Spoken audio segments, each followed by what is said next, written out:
Hi and welcome back again. In this video we'll be looking at some Greek vocabulary and looking at our first collection of adjectives, this time adjectives used in evaluating or comparing things.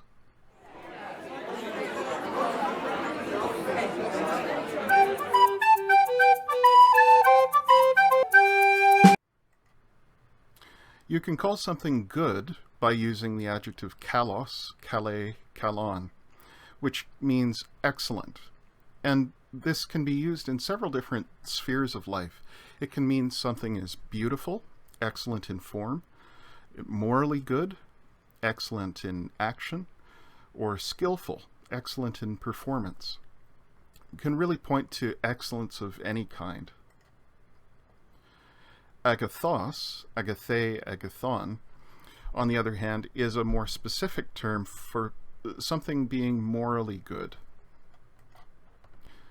Genaios, genaia, genaion, on the other hand, means highborn or noble or elite. And we have to remember that in the first century, every society is an elitist society.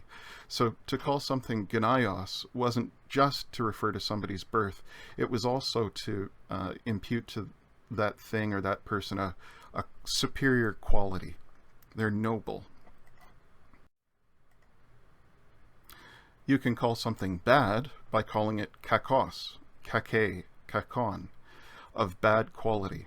It's the opposite of kalos. This can mean it's bad or wicked, bad behavior, ugly, with bad form, or rotten or spoiled, of bad quality. On the other hand, if you want to call something morally evil, you should use the term poneros, ponera, poneron. This is the true opposite of agathos. And just be careful of the final alpha in the feminine. Usually adjectives in the feminine use eta endings in the singular forms, but this is one where the rho encourages, at the end of the stem, encourages the use of an alpha, because re is a more difficult combination of sounds than ra. And then in opposition to genaios, we have tapenos, tapene, tapenon, which means lowborn, ignoble, or humble. And this just isn't just again a reference to the condition of somebody's birth or a neutral description of their circumstances. To be tapenos is to be inferior, on the assumption that someone who is genaios is inherently superior. But Jews and Christ followers following them invert this set of values very deliberately. And so we see a positive use of tapenos in Jewish and Christian literature, elevating deliberately what was seen as shameful by the surrounding culture. Some of these adjectives can be used as forms of address. So to someone's social superiors, they might say, Chaira o genaia, using the vocative form of a substantive genaios. That would be essentially the same as saying, hello, sir. And it reinforces the hierarchy of social status in the city. You can also use agathos in a similar way. Chaira o agatha. Hello, my good man. This can indicate friendship, and so social cooperation.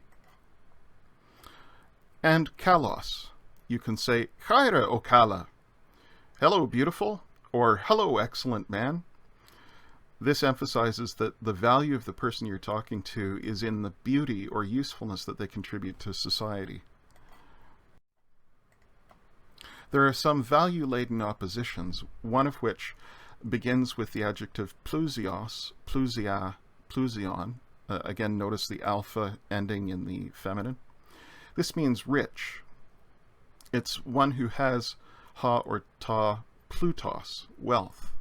Plutos is an unusual third declension noun that can be either masculine or neuter in gender, depending on who's using it. The opposite of plousios is to be ptochos, and that initial p-tau combination is a little bit tricky. It seems like you're spitting out seeds. Ptokos, ptoke, ptokon. And that means poor.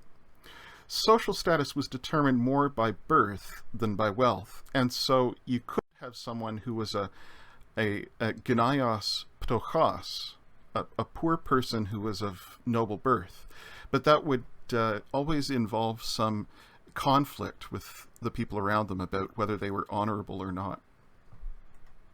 Another opposition begins with calling someone dunatos, dunate, dunaton, capable or powerful. And you can see the echo of English terms like dynamic in there. A similar term for strength is iskouros, iskouron, meaning strong. In the opposition to that, we find the adjective asthenes or asthenes, weak. Now this is a third declension adjective where the masculine and feminine forms are identical and they end in the nominative singular with ace, but the neuter nominative singular ends in s. So just remember that this is third declension, but the real stem is asthen, so it's not difficult to add the third declension endings on. Power was often measured in influence. Somebody's physical robustness and strength was also highly valued, but to be dunatos, to be iskouros, could often be a matter not so much of your own muscle as it was a matter of who you knew, what connections you had, and who owed you favors. Eleutheros, eleuthera, eleutheron means free, and was opposed to being doulos, doule, doulon, enslaved or bound. And this can also refer to anything that's considered slavish or servile, appropriate for a slave. Because slavery was so universal, it was feared and loathed.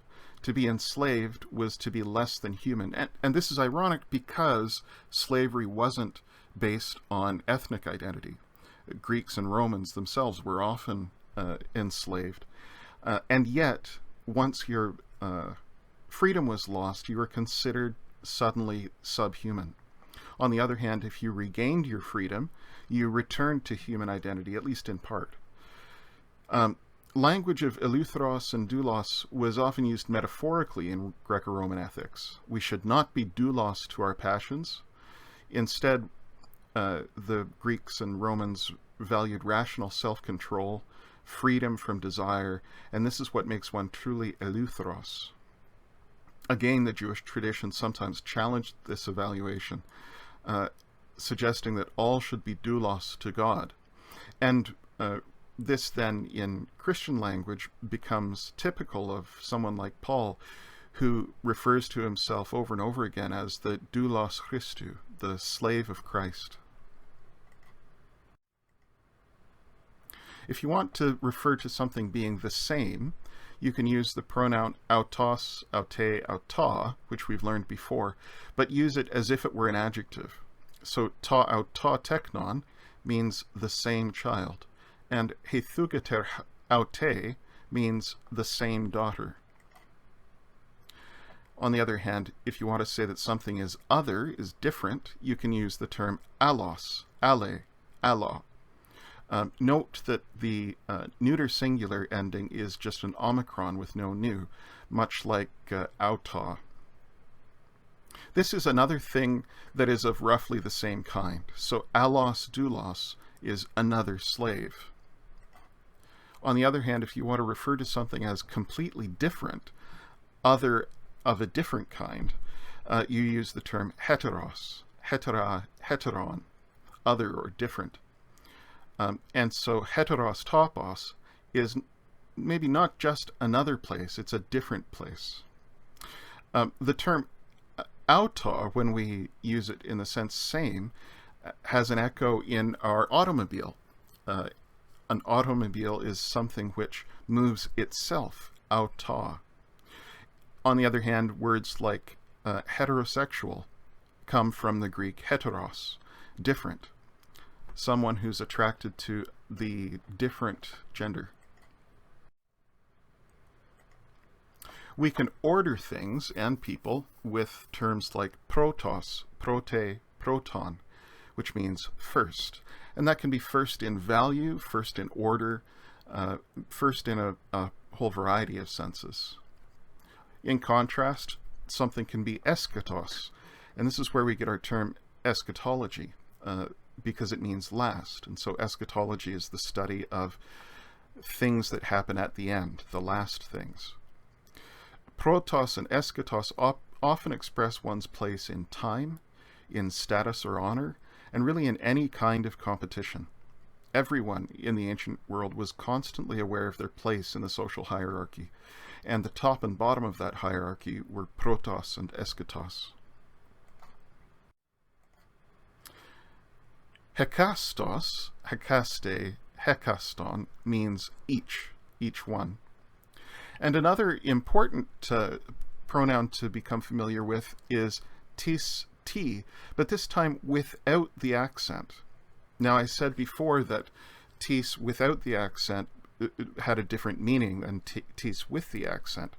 And its meaning is some or any. It's the indefinite pronoun. So if we say without the accent, tis anergenios, we're saying some man is noble, or a certain man is noble, or even any man is noble. But if we add the accent, we make it interrogative, and now we're saying tis anergenios, which man is noble? If we ask the question with t without the accent, t elionsou, we're asking, was any olive oil made by you? T there doesn't ask which. T there is saying some or any. Was some olive oil made by you? Or was any olive oil made by you? But if we add the accent, then it becomes the interrogative pronoun. T elionsou, what olive oil was made by you? Thanks for watching. I'm Ian Scott, and I'm Associate Professor of New Testament Studies at Tyndale Seminary. We're a trans-denominational graduate school of theology in Toronto, Canada.